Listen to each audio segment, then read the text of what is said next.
नमस्कार, आप देख रहे हैं न्यूज 18। मैं हूं आपके साथ मेनका चौधरी और इस बुलेटिन में खबरें उत्तराखंड से। उत्तराखंड में लोकसभा चुनाव खत्म होते ही विद्युत नियामक आयोग ने आम लोगों को तगड़ा झटका दिया है।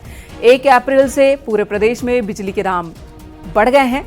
शुक्रवार को उत्तराखंड विद्युत नियामक आयोग के अध्यक्ष ML प्रसाद ने प्रेस कॉन्फ्रेंस की और बताया कि पिछले साल के मुकाबले इस बार पूरे प्रदेश में 6.92% बिजली महंगी कर दी गई है। 100 यूनिट तक बिजली के दाम अब ₹3.40 प्रति यूनिट हो चुके हैं, जबकि 101 से 200 यूनिट तक बिजली का रेट ₹4.90, 201 से 400 यूनिट तक बिजली का दाम ₹6.70 और 400 यूनिट के ऊपर बिजली के दाम ₹7.35 प्रति यूनिट के हिसाब से होगा।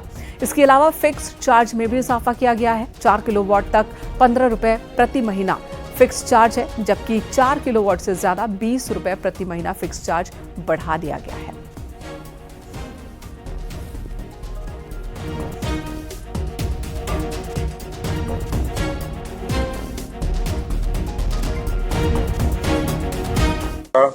उसको हम कंसीडर करते हुए इंडस्ट्रीज में और कमर्शियल में बढ़ोतरी की गई है और बहुत से माइनर पार्ट आंशिक भाग में जो डोमेस्टिक होता है कनेक्शन।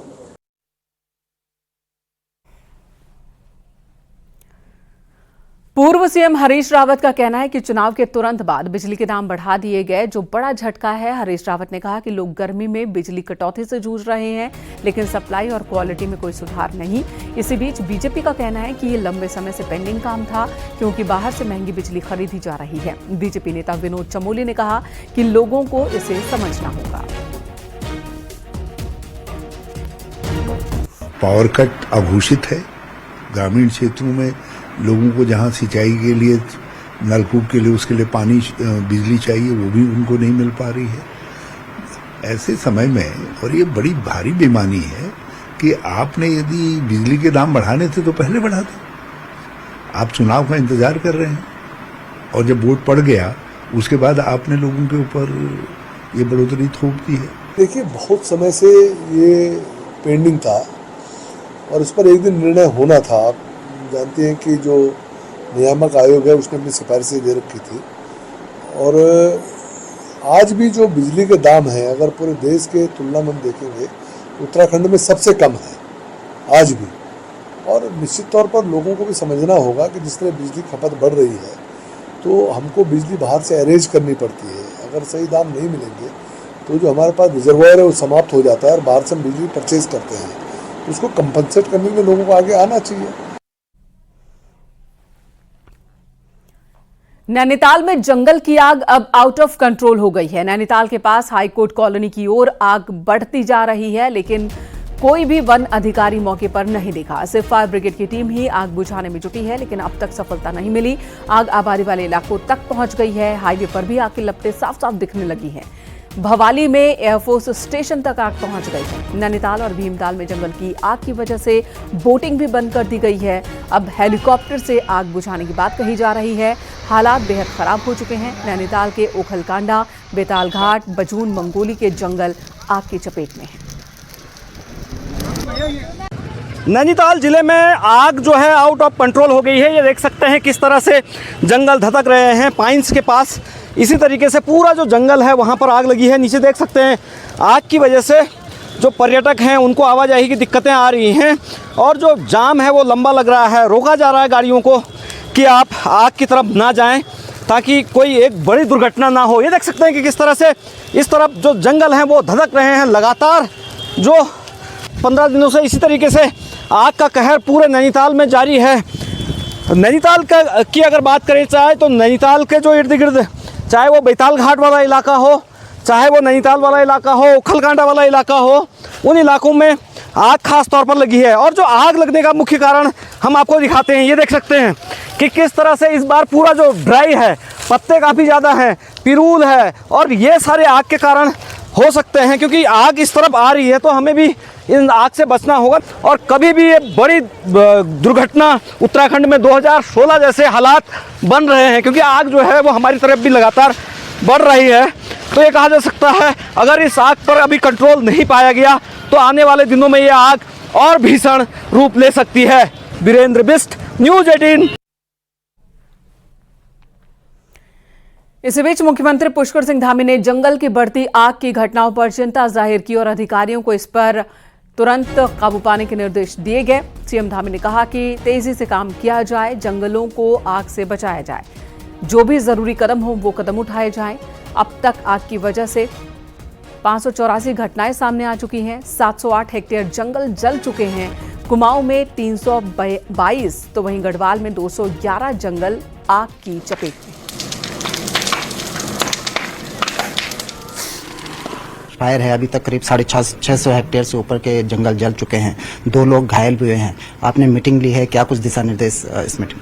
उस पर हमने सख्ती से कहा है कि सख्ती से फॉरेस्ट फायर पर उसकी रोकथाम की जाए। उसके लिए जो जरूरी व्यवस्थाएं हैं वो भी सुनिश्चित की जाए। आपदा प्रबंधन विभाग, जिले के अधिकारी, जिलाधिकारी, पुलिस विभाग, स्थानीय लोग सब मिलकर इस चुनौती का डटकर मुकाबला करेंगे, जिससे कि हम समय रहते इस चुनौती से पार पाएंगे। इधर बागेश्वर में पिछले कई दिनों से जंगल जल रहे हैं। अब जलते जंगलों को बचाने के लिए वन विभाग ने सख्ती दिखानी शुरू कर दी है। वन विभाग के अधिकारियों का सीधा कहना है कि जंगल में पार्टी करने वालों की खैर नहीं। बागेश्वर वन प्रभाग के अधिकारी गाड़ियों में घूम अनाउंसमेंट कर रहे हैं। लोगों को हिदायत दी जा रही है कि जंगल में पार्टी करते पकड़े गए तो सीधा वन अधिनियम के तहत कार्रवाई की जाएगी।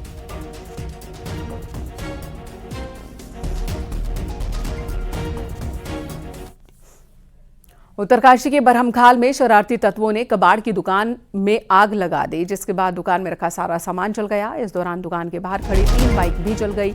स्थानीय लोगों ने आग पर काबू पाने की कोशिश की, लेकिन तब तक आग बेकाबू हो गई थी। आग किसने लगाई, पुलिस इस बात की जांच कर रही है।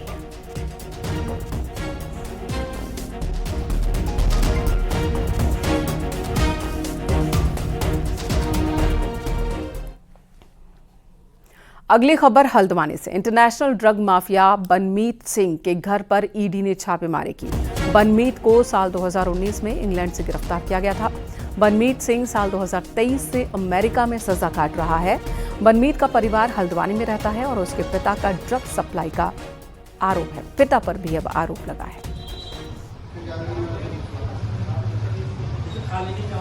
हल्द्वानी के रहने वाले एक ड्रग तस्कर के कारनामे से हर कोई हैरान है और फिलहाल हल्द्वानी में उस ड्रग तस्कर बनमीत सिंह के घर ईडी की छापेमारी चल रही है। ये 19/320 ये घर है और यहीं पर इस समय ईडी की इन्वेस्टिगेशन टीम मौजूद है। अंदर मैं दिखाऊं तो बाहर आपको कुछ पुलिस के जवान दिखाई देंगे। अंदर ईडी के जो ऑफिसर्स हैं वो इन्वेस्टिगेशन करने में लगे हुए हैं। बनमीत सिंह जो कि साल 2019 में इंग्लैंड में प्रतिबंधित दवाओं को सेल करने के मामले में गिरफ्तार हुआ था, जो कि डार्क वेब के जरिए अमेरिका में भी सेल करता था इन प्रतिबंधित दवाइयों को। और उसके परिवार की विशेष तौर पर क्या भूमिका रही है, क्या ये परिवार कोरियर के जरिए अमेरिका और इंग्लैंड में बनमीत तक ये ड्रग्स सप्लाई करता था, भेजता था, ये सब जो है इन्वेस्टिगेशन का विषय है। बनमीत सिंह फिलहाल जो है अमेरिका की जेल में बंद है। उसे 10 साल की सजा हो चुकी है, लेकिन जो ईडी की टीम है वो इन्वेस्टिगेशन में लगी हुई है कि आखिर उसके परिवार की इस पूरे के पूरे ड्रग रैकेट को चलाने में क्या भूमिका रही है। शैलेंद्र नेगी, न्यूज़ 18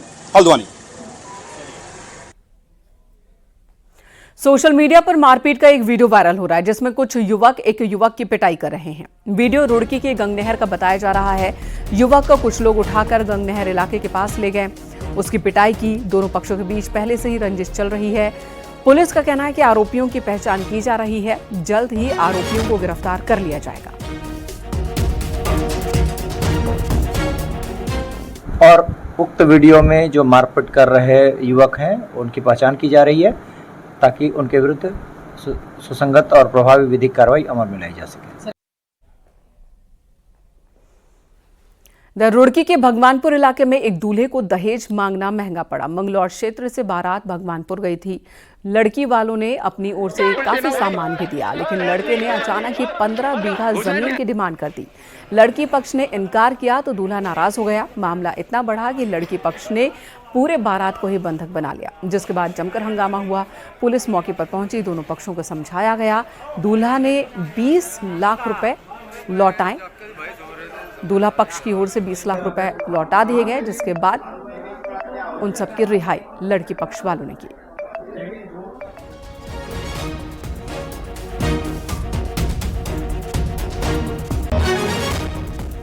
चारधाम यात्रा को लेकर सीएम पुष्कर सिंह धामी ने आज एक बैठक बुलाई, जिसमें पर्यटन मंत्री समेत कई विभागों के सचिव और अधिकारी शामिल हुए। चारधाम यात्रा को लेकर सीएम धामी ने अधिकारियों को आवश्यक कदम उठाने के निर्देश दिए। धामी ने कहा कि हर साल श्रद्धालुओं की संख्या बढ़ती जा रही है। 15 लाख से ज्यादा अभी तक रजिस्ट्रेशन हो चुका है। यात्रा में हर व्यवस्था ठीक हो, श्रद्धालुओं को कोई दिक्कत ना हो। चारधाम यात्रा में हर साल चैलेंज होता है, उन सभी चुनौतियों को कैसे पार किया जाए, इसी मुद्दे पर मीटिंग हुई। 10 मई से शुरू होने जा रही चारधाम यात्रा की तैयारियां युद्ध स्तर पर जारी हैं। मुख्यमंत्री पुष्कर सिंह धामी ने आज लाइफलाइन डिपार्टमेंट के सचिवों और एचओडी के साथ मीटिंग की। सर, क्या कुछ रहा मीटिंग में? सभी विभागों के अधिकारी थे, जिलों के अधिकारी थे और यात्रा की समुचित व्यवस्था हो, यात्रा अच्छी हो, आने वाले यात्रियों को किसी प्रकार की परेशानियों का सामना न करना पड़े, उनकी यात्रा सुरक्षित हो। सभी विभाग जो भी यात्रा में अपना योगदान देते हैं, विभागों का काम होता है, उन सभी को जो जरूरी दिशा निर्देश दिए गए हैं और सबकी तैयारियों का एक तरह से समीक्षा भी की गई है। विभागीय सचिवों को भी लगातार इस पर नजर रखने के लिए और मौके पर जाकर यात्रा की तैयारियों को देखने के लिए कहा है। सर, पिछली बार एक रिकॉर्ड था, 55 लाख के आसपास यात्री यहाँ पर पहुंचे थे। इस बार ये उम्मीद जताई जा रही है कि इससे भी ज्यादा संख्या में पहुंचेंगे, तो एक बड़ी चुनौती भी होगी सुरक्षित चारधाम यात्रा। हाँ, निश्चित रूप से ये यात्रा हमारी हर वर्ष जिस प्रकार से संख्या की दृष्टि से बढ़ रही है, 46 लाख से 56 लाख हुई है और इस बार भी बढ़ने की उम्मीद है, चूंकि 15 लाख से ज्यादा अभी तक रजिस्ट्रेशन हो चुके हैं। तो यात्रा अच्छी होनी चाहिए, यात्री सुरक्षित आएं और सुरक्षित जाएं, उनको कोई परेशानी न हो। कठिन यात्रा होने के बावजूद भी उत्तराखंड सरकार का, उत्तराखंड के सभी अधिकारियों का, विभागों का यही प्रयास रहना चाहिए। सर, आप देश भर के यात्रियों के लिए कोई मैसेज देना चाहेंगे? नहीं, सभी को मैं आमंत्रित करता हूं कि चारधाम यात्रा में आएं और उनके लिए समुचित जो व्यवस्थाएं हैं पूरी तरह से हम कर रहे हैं। उनकी यात्रा सुरक्षित भी होगी, सरल भी होगी, सुगम होगी, ये हमारा प्रयास है। कैमरा पर्सन दीपक उपाध्याय के साथ सुनील नौप्रभात, न्यूज़ 18, देहरादून। इधर कांग्रेस नेता और उद्योगपति रॉबर्ट वाड्रा आज ऋषिकेश पहुंचे। यहां त्रिवेणी घाट पर होने वाली गंगा आरती में शामिल हुए। इस दौरान रॉबर्ट वाड्रा ने गंगा पूजन किया, मां गंगा का आशीर्वाद लिया। अमेठी से लोकसभा चुनाव लड़ने की चर्चाओं के बीच रॉबर्ट वाड्रा ऋषिकेश पहुंचे। हालांकि उन्होंने मीडिया के किसी भी सवाल का जवाब नहीं दिया। गजाननम भूतगणादिसेवितम कपित्त जम्बूफलचार्वक्षणम उमासुतम शोक विनाशकारकम नमामि विघ्नेश्वरपाद पंकजम देवी प्रपन्नाति हरे। फिल्म अभिनेता चंकी पांडे नैनीताल में है। चंकी पांडे ने कैची धाम के दर्शन किए। बाबा के धाम में पहुंचे अभिनेता चंकी पांडे अपने प्रशंसकों के बीच घिरे हुए दिखे। लोगों ने उनके साथ सेल्फी ली। चंकी पांडे भवाली नगारी गांव में अपने दोस्त से मिलने पहुंचे थे, जिसके बाद हल्द्वानी निकले। यहां एक फिल्म की शूटिंग के सिलसिले में आए हैं। चंकी पांडे अंदर को तो चलो, अंदर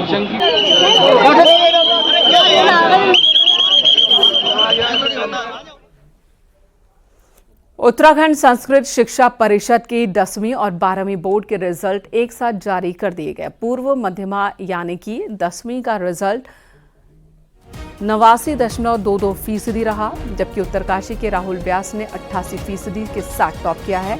श्रीनगर के सक्षम प्रसाद 87% अंक के साथ दूसरे और हल्द्वानी के जगदीश चंद्र तिवारी 85% अंकों के साथ तीसरे स्थान पर रहे। उत्तर मध्यमा यानी कि 12वीं का रिजल्ट 95.52% रहा, जिसमें पौड़ी के आयुष ममगाई ने 91% अंक हासिल किए, टॉप पर रहे। दूसरे स्थान पर देहरादून की रिंकी बहरिया और दीक्षांत डंगवाल संयुक्त रूप से रहे। दोनों को 90.04% अंक हासिल हुए। वहीं ऋषिकेश के नीरज बिजलवान और देहरादून के दीक्षु को 89% अंक हासिल हुआ। ये दोनों ही तीसरे स्थान पर रहे।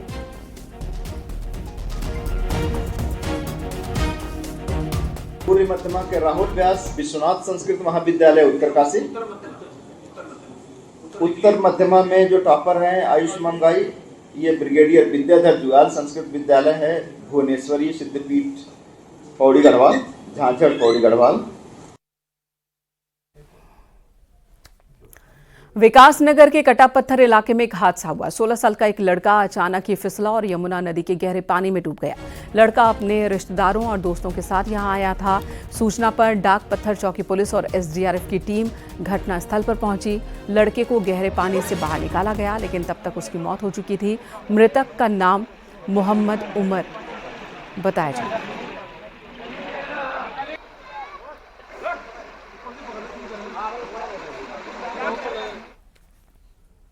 बागेश्वर में पेशी के लिए लाया गया एक कैदी फरार हो गया। कैदी पुलिसकर्मी को चकमा देकर परिसर से भाग गया। पुलिस ने भी सर्च अभियान चलाया। 2 घंटे बाद उसे एक शादी समारोह से गिरफ्तार कर लिया गया। पुलिस का कहना है कि आरोपी अपनी ही नाबालिग बेटी से दुष्कर्म के मामले में जेल में है। शुक्रवार को पुलिस आरोपी को अल्मोड़ा से सुनवाई के लिए जिला न्यायालय बागेश्वर लेकर आई थी। सुनवाई के बाद कैदी ने पुलिसकर्मी को धक्का दिया और भागने की कोशिश की। एसपी बागेश्वर ने कहा कि लापरवाही बरतने वाले पुलिस कर्मचारियों पर कार्रवाई भी की जाएगी।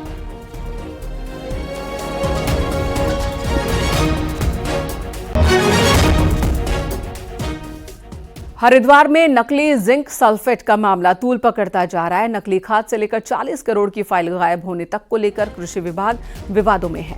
वहीं न्यूज 18 की खबर के बाद विभाग ने जिंक सल्फेट का स्टॉक होल्ड कर दिया है। अब इसे किसानों को नहीं बांटा जाएगा। हालांकि जो जिंक सल्फेट किसानों को बांट दिए गए उस पर विभाग के पास कोई जवाब नहीं, लेकिन फिलहाल इसे कृषि विभाग अपनी उपलब्धि बता रहा है।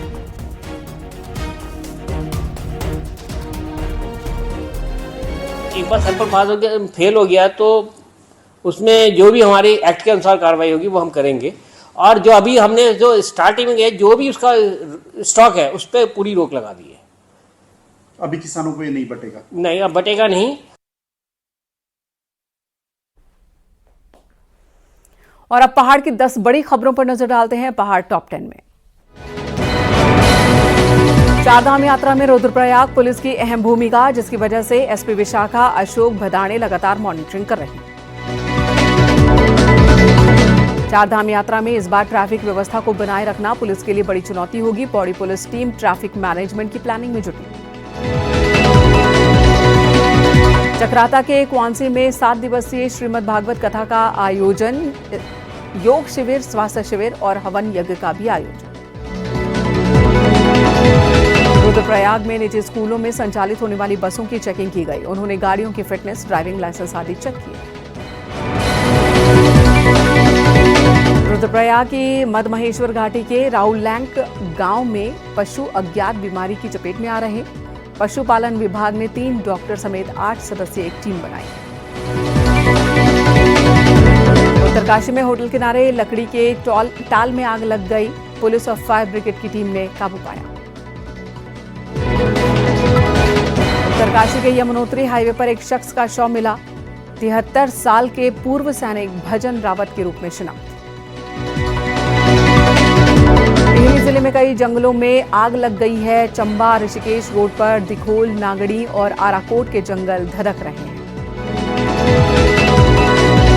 रुड़की के पिपरान कलेर इलाके में एक रेस्टोरेंट के बाहर बनी झोपड़ियों में आग लग गई। फायर ब्रिगेड की टीम ने काबू पाया। नई टिहरी शहर में गर्मी शुरू होते ही पानी को लेकर लोगों की परेशानी बढ़ गई। 3 दिन में एक बार पानी की सप्लाई।